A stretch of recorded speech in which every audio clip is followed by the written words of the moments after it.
서울 용산구에 이어 서울 관악구에서도 보호소 고양이 중 AI 감염 의심 사례가 나왔습니다. 시기나 거리상 두 곳의 역학적인 관계를 따지기가 어려워서요. 더욱더 당국이 긴장하고 있는 상황입니다. 이르면 내일쯤 용산구 사례와 함께 고병원성 조류 인플루엔자인지 발표될 것으로 보이는데요. 전문가 연결해서 점검해 보겠습니다. 나운성 전남대 수의과학대 바이러스학 교수님과 함께합니다. 교수님 나와 계십니까?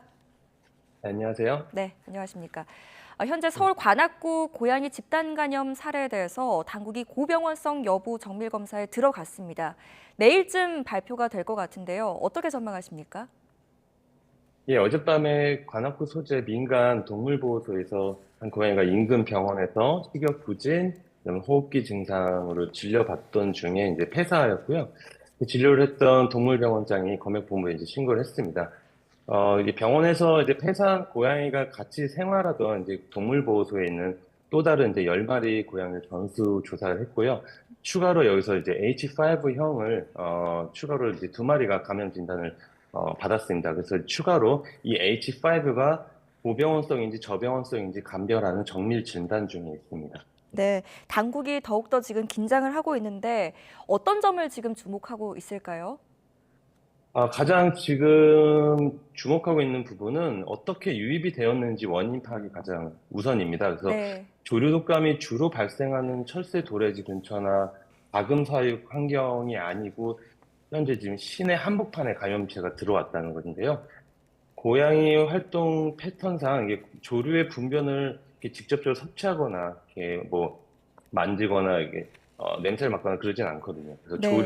감염된 조류나 혹은 감염된 포유류 개체를 직접 접촉했거나 혹은 섭취했을 가능성이 큽니다. 네, 유입 경로를 가장 주목해서 살피고 있을 것이다 이렇게 말씀을 해주셨고요. 네. 이번 사례가 더욱더 걱정이 되는 게 용산구 고양이 집단 감염 발생 후에 나흘 만입니다. 이번 사례가. 그런데 거리상의 지금 역학적인 관계를 따져볼 수 없다는 점이거든요. 어떻게 보십니까? 네, 조금 전 말씀드렸지만 조류 독감이 주로 발생하는 철새도래지 근처 그리고 가금사육 환경에서부터 이렇게 서서히 발생해서 수도권 안으로 들어오고 시내로 들어오는 이런 역학고리가 지금 발견되지 않고 있거든요. 네. 그래서 급격하게 어떤 감염된 조류나 포유류 개체가 서울 시내로 급속히 유입된 가능성이 있습니다.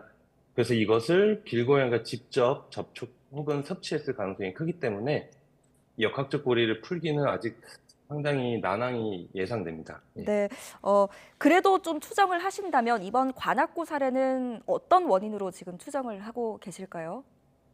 어, 아까 말씀드렸다시피 고양이 활동 네. 패턴상 조류의 분변을, 그러니까 조류에서 인플루엔자 바이러스는 소화기에서 증식되기 때문에 조류는 분변을 통해서 바이러스를 이렇게 내뿜습니다.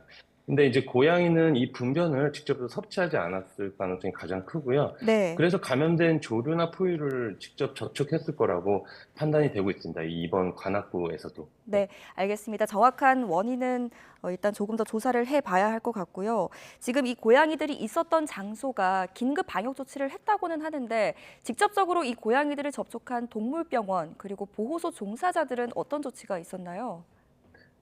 지금 서울시에서 해당 장소를 다 소독하고 출입 통제 등 긴급 방역을 하였고요. 네. 그리고 접촉자들을 다 조사해서 인체 감염 예방 조치를 시행하고 있습니다. 그래서 동물과 컨택한 이후에 어떤 임상 증상이 있을지 모르니까 최소 접촉일부터 최대 잠복기 10일 동안 이 집중적으로 모니터링을 하고 있고요. 현재 관리 대상자에서 의심 증상은 아직 다행히도 보이지 않고 있습니다. 네, 현재까지 또 확인된 노출자 중에서 유증상자는 없습니까? 예, 아직 의심 증상 보이지 않고 있습니다. 네, 네. 알겠습니다. 서울 도심에서 지금 고양이의 AI 집단 감염이 잇따르고 있다. 도심에서 이런 일이 발생하고 있다는 게 더 눈여겨봐야 할 점인 것 같은데요. 사실 7년 전에 이런 국내에서 고양이 AI 감염이 처음 발생했습니다. 그런데 당시의 발생지는 산란개 농장이 있었던 포천시였고 이번 발생지 두 곳은 서울 도심이거든요. 이 상황은 어떻게 보십니까? 정말 지금 그 역학고리가 지금 풀리지 않아서 지금 난항이 계속, 분석하기가 추정을, 너무 예, 힘든데요. 네, 이게 지금 포유류끼리 AI가 N차 감염돼서 수도권까지 왔다, 서울 시내까지 왔다, 이렇게 단정 짓기에는 아직은 어렵습니다. 왜냐하면 포유류끼리 N차 감염이 시작되었다면 현재 고양이가 발생하는 이 상황까지 오기 전에 분명히 전조 증상 등이 있었을 것으로 보이거든요. 특히 네. 야생동물에서 이러한 전조 증상이 있었을 것으로 보이는데 아직까지 야생동물에서 역학적으로 발견된 사례가 없습니다. 지금 음. 환경부 산하에서 야생동물 질병관리원에서 상시적으로 모니터링을 하고 있기 때문에 고병성 인플루엔자 바이러스가 이 N차 감염으로 돼서 야생동물부터 이제 이 서울 시내 고양이까지 오기까지 이런 뭔가 역학골이 시그널이 분명히 먼저 감지가 되어 있었어야 되는데 아직 네. 그런 시그널을 찾아보기 힘듭니다. 음. 자, 그렇다면 추정하기에 좀 조심스럽긴 합니다만 나흘 상간의 도심 두 곳에서 이런 사례가 발생을 했다는 건 AI 바이러스가 포유류에 더 쉽게 전파가 될 수 있도록 뭔가 변이가 일어났다 이렇게 추정을 할 수도 있을까요? 예. 지금 분명한 것은 지금 포유류인 고양이에서 고병수 인플루엔자 바이러스가 감염됐다는 사실이거든요. 네.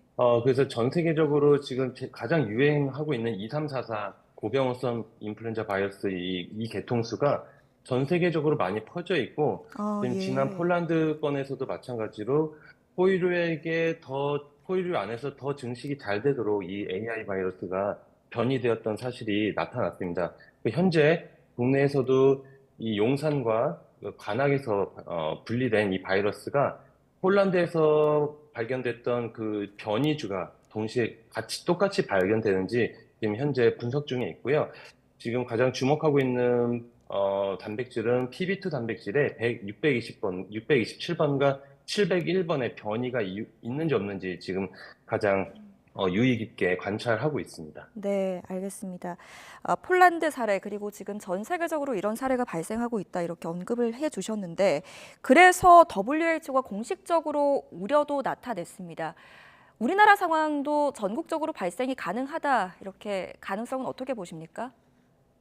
이론상은 가능합니다. 현재 음. 오염된 개체가 어떻게 산발적으로 퍼져 있는지도 사실 연구되진 않았고요. 지금 역학적으로 분석이 아직 안 돼 있지만 이렇게 고병성 인플루엔자 바이러스가 고양이에서 감염되었고 이게 지금 역학적으로 어떤 영역을 못 찾지만 전국적으로 퍼질 수 있는 가능성은 큽니다. 왜냐하면 철새 도래지에서 먼 지역인 서울에서도 발견되었다는 것은 다른 지역에서도 충분히 발생할 수 있다고 지금 판단하고 있습니다. 그렇다면 이 철새 이동 시기나 AI 유행 시기가 뭐 이제 뭐 상관이 없어졌다, 의미가 없어졌다 이렇게 봐야 하는 걸까요? 예, 만약에 이런 변이, 포유류에서 잘 증식되는 AI 바이러스로 변이가 되었다면, 네. 철새가 오는 이 계절적인 겨울에, 한정적으로 퍼졌던 조류독감이 이제 이 포유류를 통해서 상시적으로 발생할 수 있다고 봅니다. 예, 알겠습니다. 조금 더 깊이 좀 들어가 보면 사람도 포유류지 않습니까? 사람은 어떻습니까? AI 감염 가능성이 있나요? 예, 이미 발생 보고가 되었고요. 최근 네. 3년 동안 총 12건의 환자가 발생했습니다. 물론 이제 그 4명의 환자는 중증이고 8명에서는 무증상 내지는 경증으로 이제 다 회복이 되셨고요. 하지만 지난 2월 캄보디아에서 사망했던 소녀는 지금 고향에서 발견된 바이러스와 다른 종류의 H5 고병수 인플루엔자 바이러스입니다. 지금 그 바이러스는 우세종이 아닌 아주 마이너한 종이고요.